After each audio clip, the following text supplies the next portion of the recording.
सभी का नित्या क्लासेज अकलेरा की इस कक्षा में आज हम पढ़ने जा रहे हैं हिंदी साहित्य का मॉडल पेपर, जो आप लोगों की बहुत ज़्यादा डिमांड थी कि हमें हिंदी साहित्य के मॉडल पेपर करवाओ। तो संजीव का ये जो मॉडल पेपर है, देखते हैं सबसे पहले ऑब्जेक्टिव प्रश्नों को। ये जो प्रश्न है बद्री नारायण चौधरी वाले पाठ से लिया गया है। सुनिएगा कि अरे जब फूट जाई तबे चलत आवे है, कथन से चौधरी साहब की किस मनोवर्ती का आभास होता है। तो यहाँ वे रईसी प्रकृति के थे, क्योंकि वो चिमनी के बारे में था कि जब ये फूट जाएगी तुम तब चले आओगे। तो यहाँ रईसी प्रकृति का था, वे खुद उठकर उसे नहीं बंद करना चाहते थे, तो उनके रईसी प्रकृति का यहाँ पता चलता है। रामगिरी आश्रम में कालिदास द्वारा मेघों को किसके द्वारा अर्घ्य दिया गया था, तो कुटज के फूलों से। यहाँ से यहाँ भी से लौटा लो ये अपनी थाती, मेरी करुणा हाहा खाती, विश्व न संभलेगी ये मुझसे, मैंने अपनी मन की लाज गवाई। तो यहाँ कहने का मतलब है प्रेम रूपी धरोहर आता है, यहाँ आत्मविश्वास दे रखा है, दे आत्मविश्वास रखा है, लेकिन आता क्या है, प्रेम रूपी धरोहर। थाती कहते हैं विश्व धरोहर को, ठीक है। थाती किसको कहते हैं, धरोहर को, प्रेम रूपी धरोहर को, ठीक है। चलो, कौन सी धरोहर थी, प्रेम रूपी धरोहर। प्रश्न नंबर 4 देखेंगे कि रुई देवे रहोगे कहाँ लो बहराई बे की पंक्ति में बहराई बे शब्द का आशय है। तो यहाँ जो शब्द है इसका आशय हो जाएगा बहरा बनने का नाटक करना। कौन सी कृति प्रेमचंद की नहीं, मानसरोवर है, करम भूमि है, गोदान है, तो पेड़ का हाथ नहीं है, यहाँ आ जाएगा स वाला।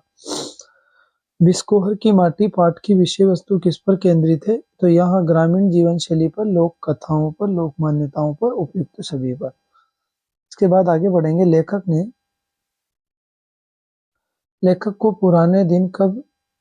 को पुराने दिन याद कब आ गए थे, टीवी पर वर्षा की लाइन पढ़कर। बिल्कुल सही बात है, आ वाला, टीवी पर वर्षा की लाइन पढ़कर। जब सूरदास निराश, ग्लानि, चिंता और शोक के अपार जल में गोते खा रहा था, उस समय आशा की किरण किसने भर दी थी, तो उस समय आशा की जो किरण है वह किरण किसने भर दी थी, गीसू ने भर दी थी। किसने भर दी थी, गीसू ने। कविता का जन्म किस परंपरा के रूप में हुआ था, तो कविता का जन्म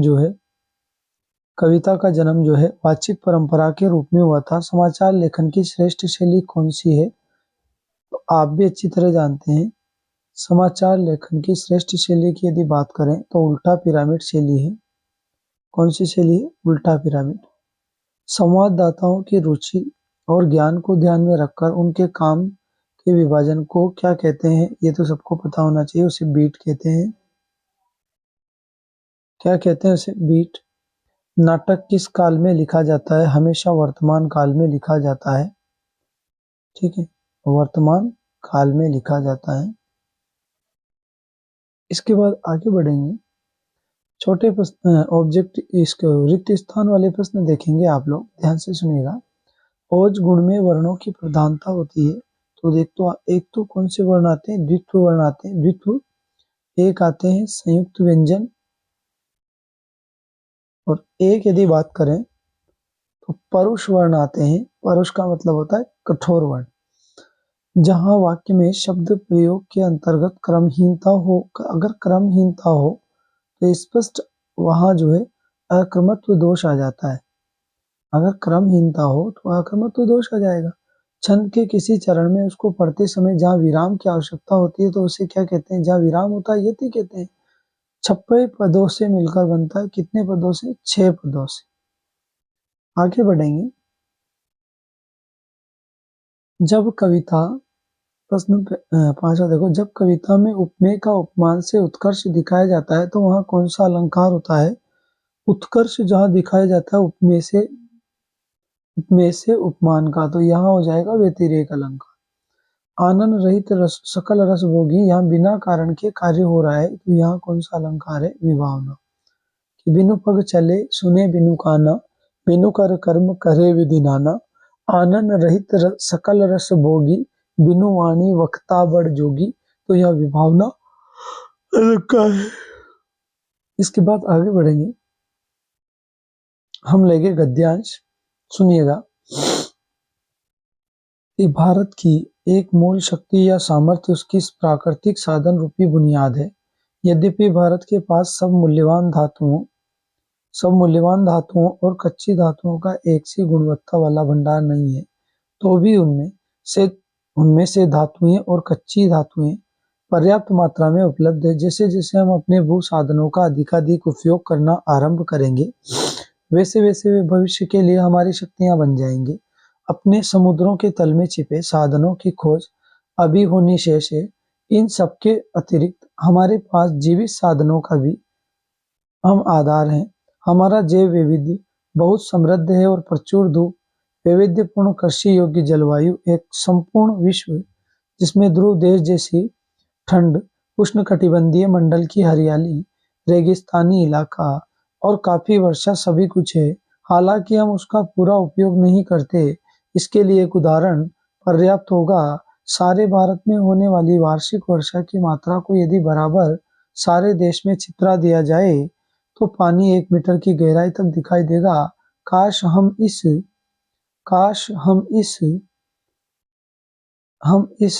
प्राकृतिक उपहार को काम में ला सकते हैं प्राकृतिक उपहार को काम में ला सकते हैं।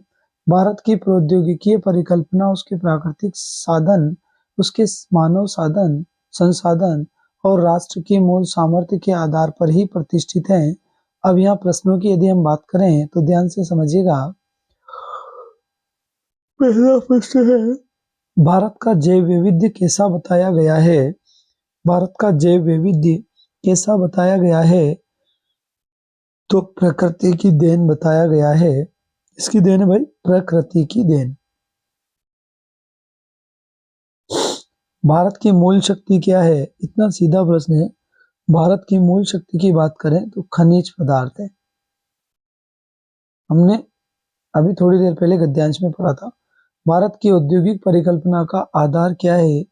भारत की औद्योगिक परिकल्पना का आधार पूछा जाए तो प्राकृतिक संसाधन है। कौन से संसाधन है? प्राकृतिक संसाधन। अगर और पूछे तो जीवन उपयोगी वस्तुओं का इनसे क्या होता है? निर्माण। हमारे पास क्या क्या है? इसको तो लिखना पड़ेगा यार। हमारे पास क्या क्या है?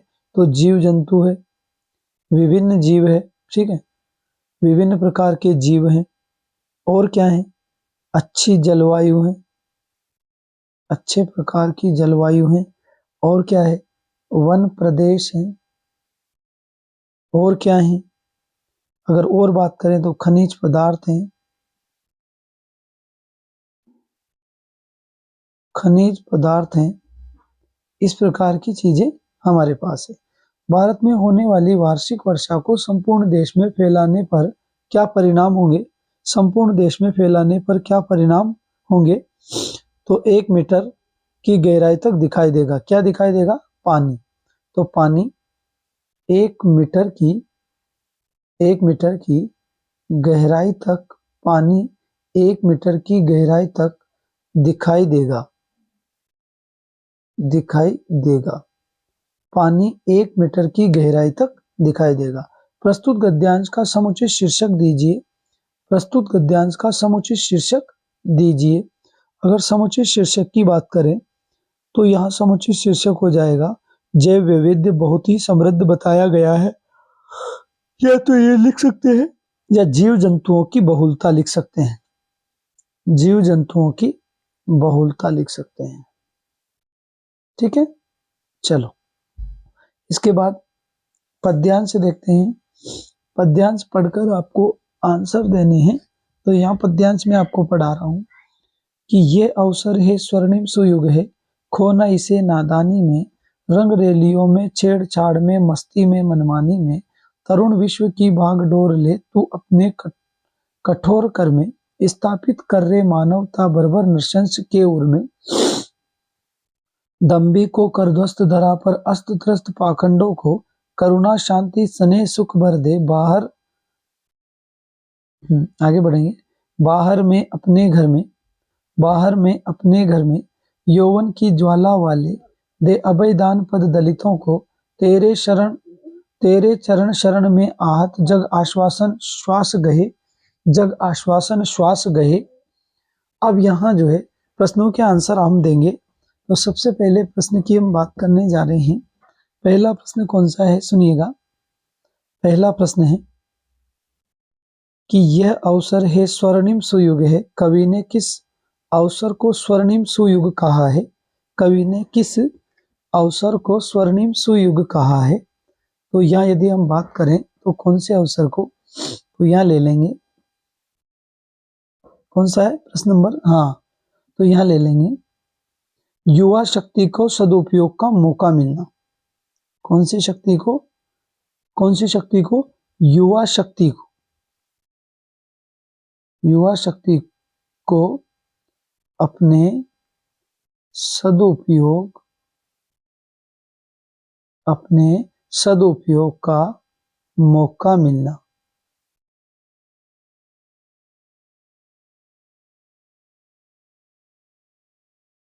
ठीक है, उसे ही स्वर्णिम सुयुग कहा जाता है। आगे बढ़ना। विश्व की भागदौड़ किसके हाथ में शोभा पाती है? ये तो आप बिना देखे ही बता सकते हैं, युवाओं के हाथ में, युवाओं के हाथ में। दे अभय दान पद दलितों को, पंक्ति का आशय क्या है? पंक्ति का आशय क्या है? तो इसमें आ जाएगा शोषित, और पद दलित मतलब गरीब वर्ग के लोग, शोषित, पद दलित, पद दलित आदि वर्ग को, आदि वर्ग को, आदि वर्ग को वीरता के बल पर, वीरता के बल पर भय रहित करना,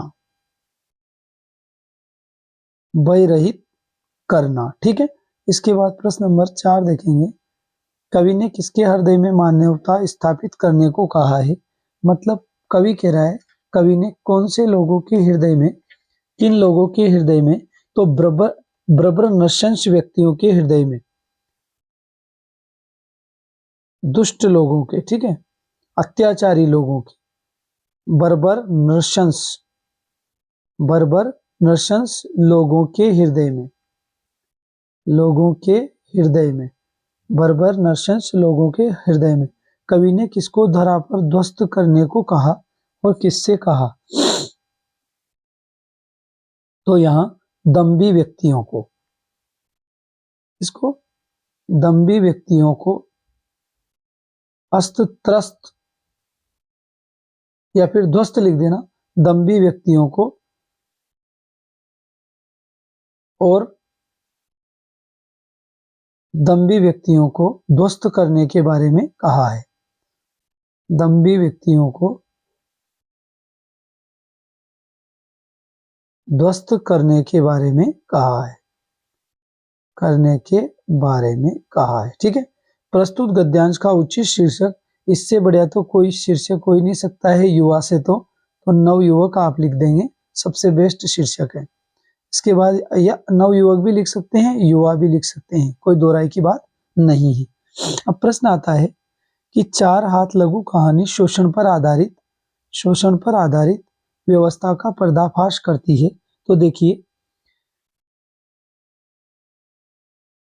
कहने का मतलब है जो पूंजीपति लोग होते हैं, जो इसमें ये बताया गया है कि पूंजीपति लोग अधिक मुनाफा पाने के लिए, अधिक मुनाफा पाने के लिए मजदूरों का शोषण करते हैं, शोषण करते हैं, इसके बारे में यहाँ बताया गया है ना। तो आप यहाँ 4 लाइनें कम से कम लिखनी है। अगला प्रश्न है कि मनोकामना की गांठ भी अद्भुत अनूठी, इधर बांधो उधर लग जाती है, कथन के आधार पर पारो की मनोदशा। अब आप जानते हैं एक लड़का था, तो यहाँ इस कथन से पारो की मन की दशा का, मन की दशा का पता चलता है। एक लड़का है संभव, लड़के का नाम क्या है? संभव। हाँ, एक तो है संभव और एक है पारो। तो इनके ऊपर आपको लिखना है। जैसे उसने क्या किया था, संभव से मिलन हो इस चक्कर में मनोकामना से मनसा देवी पर एक चुनरी चढ़ाने का संकल्प लिया था। तो इस संबंध में आपको यहाँ क्या करना है, कम से कम 3 से 4 लाइनें आपको लिखनी है। इसके बाद आगे बढ़ेंगे।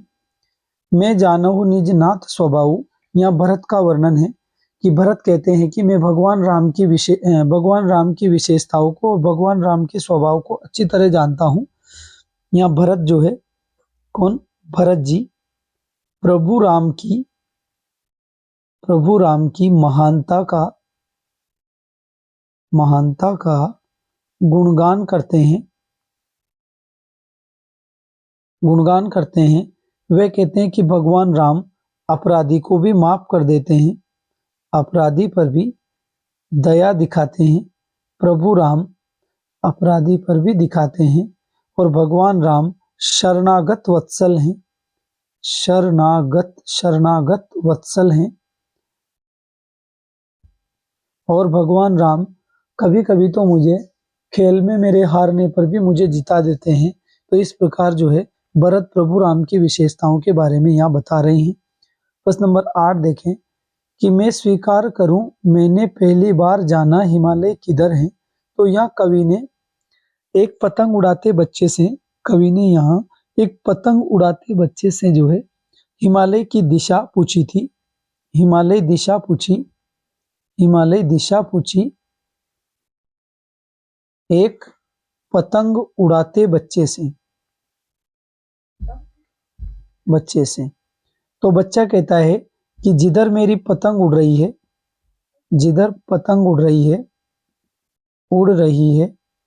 उधर ही हिमालय है। उधर ही क्या है, हिमालय है। कहने का मतलब है बालक, ये बाल मनोविज्ञान पर आधारित पाठ है। ठीक है, तो यहाँ आप लोगों को 3 से 4 लाइनें इस प्रकार लिख देनी है। इसके बाद आगे बढ़ेंगे।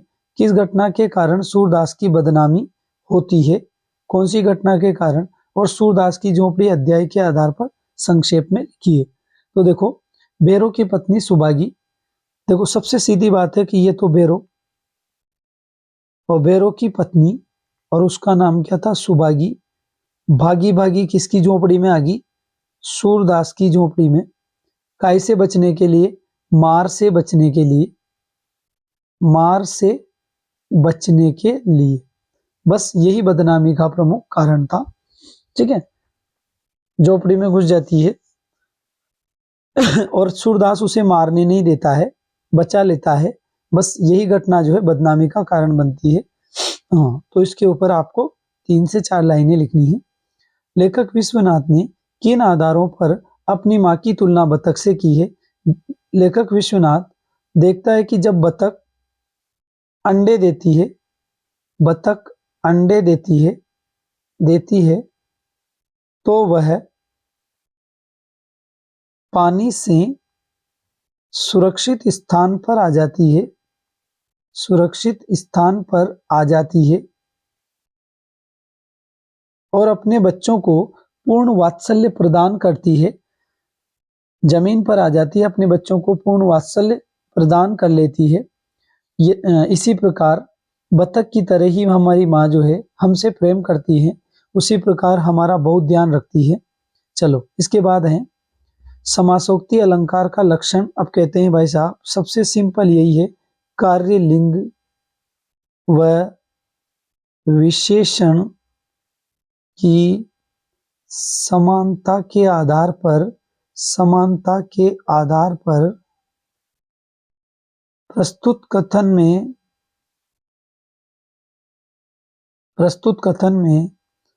अप्रस्तुत कथन का समारोप किया जाता है तो वहां समासोक्ति अलंकार होता है। अगर उदाहरण की बात करें तो कुमुदनी हूँ प्रफुल्लित सांझ कला निधि जोई। अगर उदाहरण की बात करें उदाहरण की बात करें तो कुमुदिनी हूँ प्रफुल्लित, कुमुदनी हूँ प्रफुल्लित, सांझ कला निधि जोई, सांझ कला निधि जोई। ठीक है, इसके बाद बात करेंगे कहानी का केंद्रीय बिंदु क्या होता है। भाई साहब, इससे सीधा कहानी का, इससे सीधा प्रश्न कोई हो ही नहीं सकता। केंद्रीय बिंदु कथानक होता है। क्या होता है? कथानक होता है। इसके ऊपर आपको 3 से 4 लाइनें लिखनी है। सबसे इजी वे प्रश्न है, इससे इजी प्रश्न शायद ही हो सकता है। ठीक है, और कथानक के आधार पर ही कहानी की विषय वस्तु का जो है निर्धारण किया जाता है। फिर आ रहा है प्रश्न, संवाददाता किसे कहते हैं? तो जो खबरों को एकत्रित करके समाचार में छापने का कार्य करता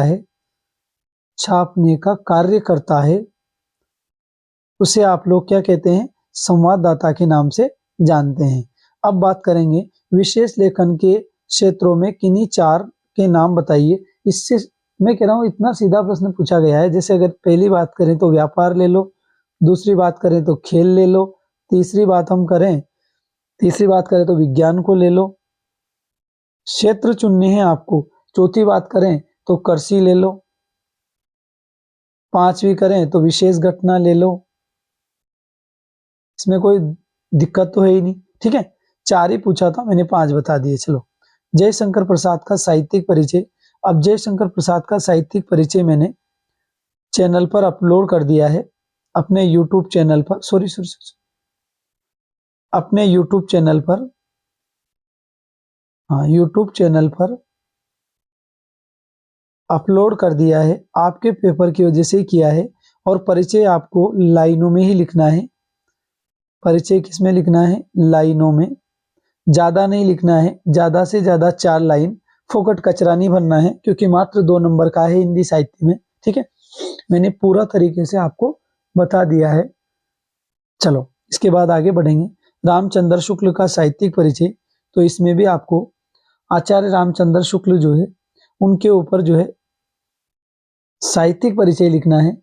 जैसे बात करें कि हिंदी आलोचना के यदि सबसे श्रेष्ठ कवि हैं तो आचार्य रामचंद्र शुक्ल हैं। आचार्य रामचंद्र शुक्ल ने अनेक प्रकार के निबंध लिखे, मनोविकार से संबंधित, आलोचना से संबंधित, और अलग अलग प्रकार के निबंध लिखे। यदि बात करें तो चिंतामणि, रसमीमांसा, जायसी ग्रंथावली। तो इस प्रकार आपको 4 से 5 लाइनें लिखनी है, 4 से 5 लाइनें लिखनी है। ठीक है, चलो इसके बाद आगे बढ़ते हैं।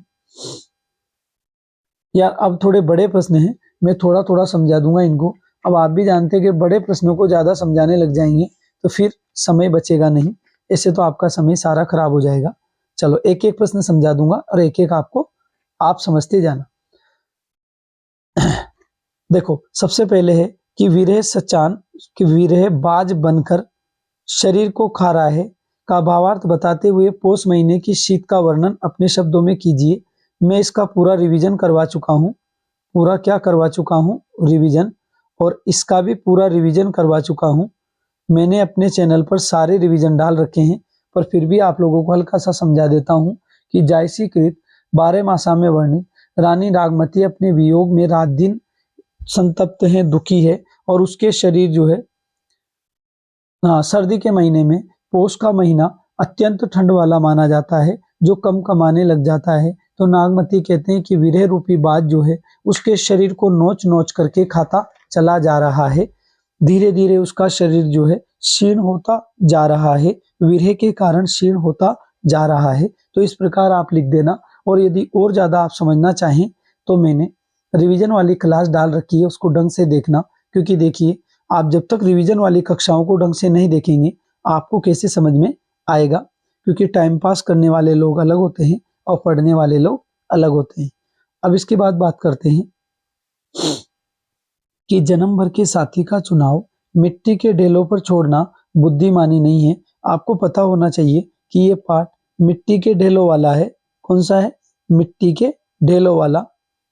हाँ बिल्कुल, कौन सा है? मिट्टी के ढेलों वाला, सबसे सीधा पाठ है देखा जाए तो। चलो इसके बाद आगे बात करेंगे। बेटी का शिक्षित होना अनिवार्य है, बेटी बचाओ बेटी पढ़ाओ के संदर्भ पर विचार कीजिए। तो देखिए इसमें क्या है, वर, वर जो है, कौन? वर मिट्टी के ढेले लाता था, मिट्टी के ढेले लाता था। और वधु क्या करती थी? वधु क्या करती थी? मिट्टी का ढेला चुनती थी, मिट्टी का ढेला चुनती थी।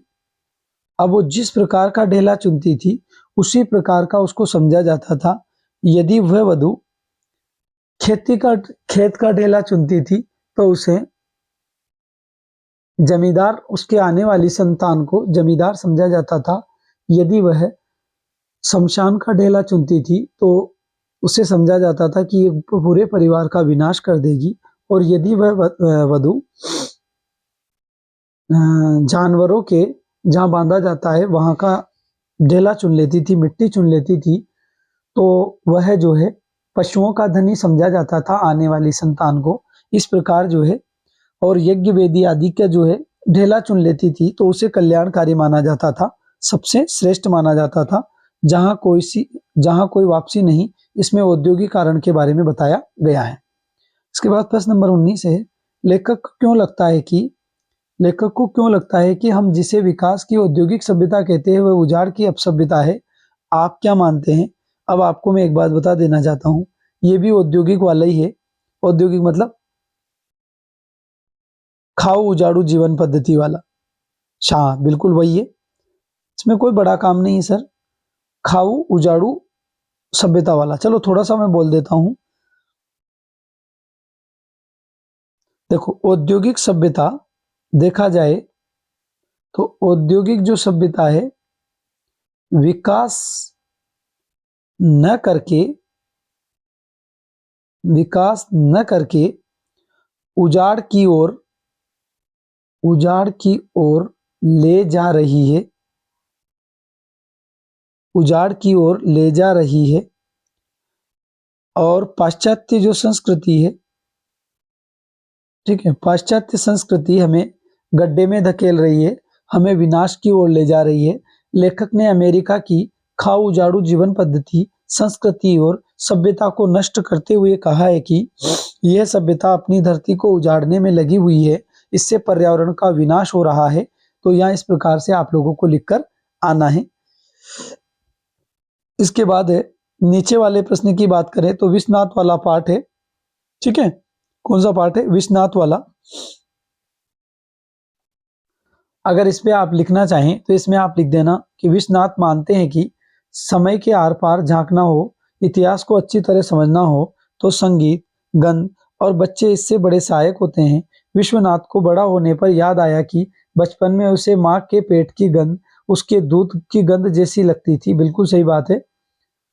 वहां के तालाब की चिकनी मिट्टी की गंध, खीरा, भुट्टा, गेहूं की गंध भी उसे आती थी। तो यहाँ उस गंध के बारे में बताया गया है। इसके बाद आगे बढ़ेंगे। देखो अब ये तो व्याख्याएं हैं, थोड़ा थोड़ा सा इन व्याख्याओं को मैं समझा देता हूँ। प्रश्न नंबर 20 में पहली व्याख्या है संवाद पहुंचाने का काम। तो हमें देखते ही याद आ जाना चाहिए कि पाठ कौन सा है। पाठ है संवादिया, पाठ है संवादिया। और राइटर के नाम की बात करें तो सबसे सिंपल बात है, राइटर की यदि बात करें तो फणीश्वर नाथ रेणु। राइटर की यदि बात करें तो फणीश्वर नाथ रेणु। इसके ऊपर आप लोगों को सप्रसंग व्याख्या लिखनी है। अब आप जानते हैं इसमें कोई बड़ा काम नहीं है, गद्यांश की व्याख्या लिखना कोई भारी काम तो है ही नहीं। नीचे वाली व्याख्या की यदि बात करें यूं ही दिख रहा है, शेख अब्दुल्ला खान अब्दुल गफ्फार खान। ये देखते तो आप लोगों को याद आ जाना चाहिए कि ये गांधी नेहरू और यासेर अराफात वाले पाठ का है ना? गांधी नेहरू और यासेर अराफात वाले पाठ का है। और किसने लिखा था ये? भीष्म साहनी। ये पाठ किसके द्वारा है? भीष्म साहनी द्वारा। यहाँ गांधी नेहरू और यासेर अराफात अराफात वाला पार्ट है, ठीक है। इसके बाद आगे बात करेंगे। यहाँ देखेंगे निम्नलिखित पद्यांश की सप्रसंग व्याख्या कि माँ की कुल शिक्षा मैंने दी पुष्प सेज तेरी स्वयं रची सोचा मन में वह शकुंतला पर पाठ अन्य ये अन्य कला कुछ दिन रह गृह तो फिर समोद बैठी नानी की सने गोद। अब यहाँ बात करें तो ये सूर्यकांत त्रिपाठी निराला, सूर्यकांत त्रिपाठी निराला, सूर्यकांत त्रिपाठी निराला द्वारा रचित पाठ है। और कहाँ से ली गई है व्याख्या? ये ली गई है सरोज स्मृति से। मैंने व्याख्या करने का सबसे अच्छा तरीका आप लोगों को सिखा रखा है, ठीक है। इसके बाद आगे बढ़ेंगे। अगर तोड़ो तोड़ो की बात करें, तोड़ो तोड़ो तोड़ो ये उसर बंजर तोड़ो ये चरती परती तोड़ो सब खेत बना कर छोड़ो मिट्टी में रस होगा ही जब वह पोसेगी बीज को हम इसको क्या कर डालें इस मन के अपनी कीज को। यहाँ बात करें, यहाँ यदि आप तोड़ो वाली बात करें तो रघुवीर सहाय, रघुवीर सहाय। और अगर बात करें तो कविता का नाम ही भाई साहब क्या है? तोड़ो तोड़ो तोड़ो, तो यहाँ तोड़ो कविता है, ठीक है। इसके बाद आगे बात करेंगे। देखिए वास्तव में जो तैयारी करने वाले बच्चे हैं उन्हें इस कक्षा से इतना बेनिफिट होगा कि आप सोच भी नहीं सकते हैं। लेकिन जो बिना तैयारी करने वाले लोग हैं जिन्हें केवल टाइम पास करना है तो उनका तो कोई भरोसा ही नहीं है। अब यहाँ आपको 4 विषय दिए जाएंगे, 4 विषय में से आपको एक विषय पर लिखना है। कम से कम कितनी लाइन लिखनी है? 40 लाइन। कितनी लाइन? 40 लाइन आप लोगों को लिखनी है। यहाँ आपको 4 विषय मिलेंगे, 4 में से कोई एक चुनना है और 40 लाइन आपको लिखनी है कम से कम, ठीक है। 40 लिखना बहुत जरूरी है। अब जैसे आपने कोई सा भी एक टॉपिक ले लिया, जैसे आतंकवादी ले लिया, तो आपको पहले इस पर 5 टॉपिक बनाने हैं। कितने टॉपिक बनाने? जैसे पहले ले लिया अपने प्रस्तावना, अंतिम ले लिया उपसंहार। मैं कह रहा हूं ना इस प्रकार 5 टॉपिक बनाना है। अब आतंकवाद, आतंकवाद से नुकसान और आतंकवाद किस प्रकार देश को खाता जा रहा है, आतंकवाद घातक समस्या है, इस प्रकार आपको टॉपिक सेट करने हैं।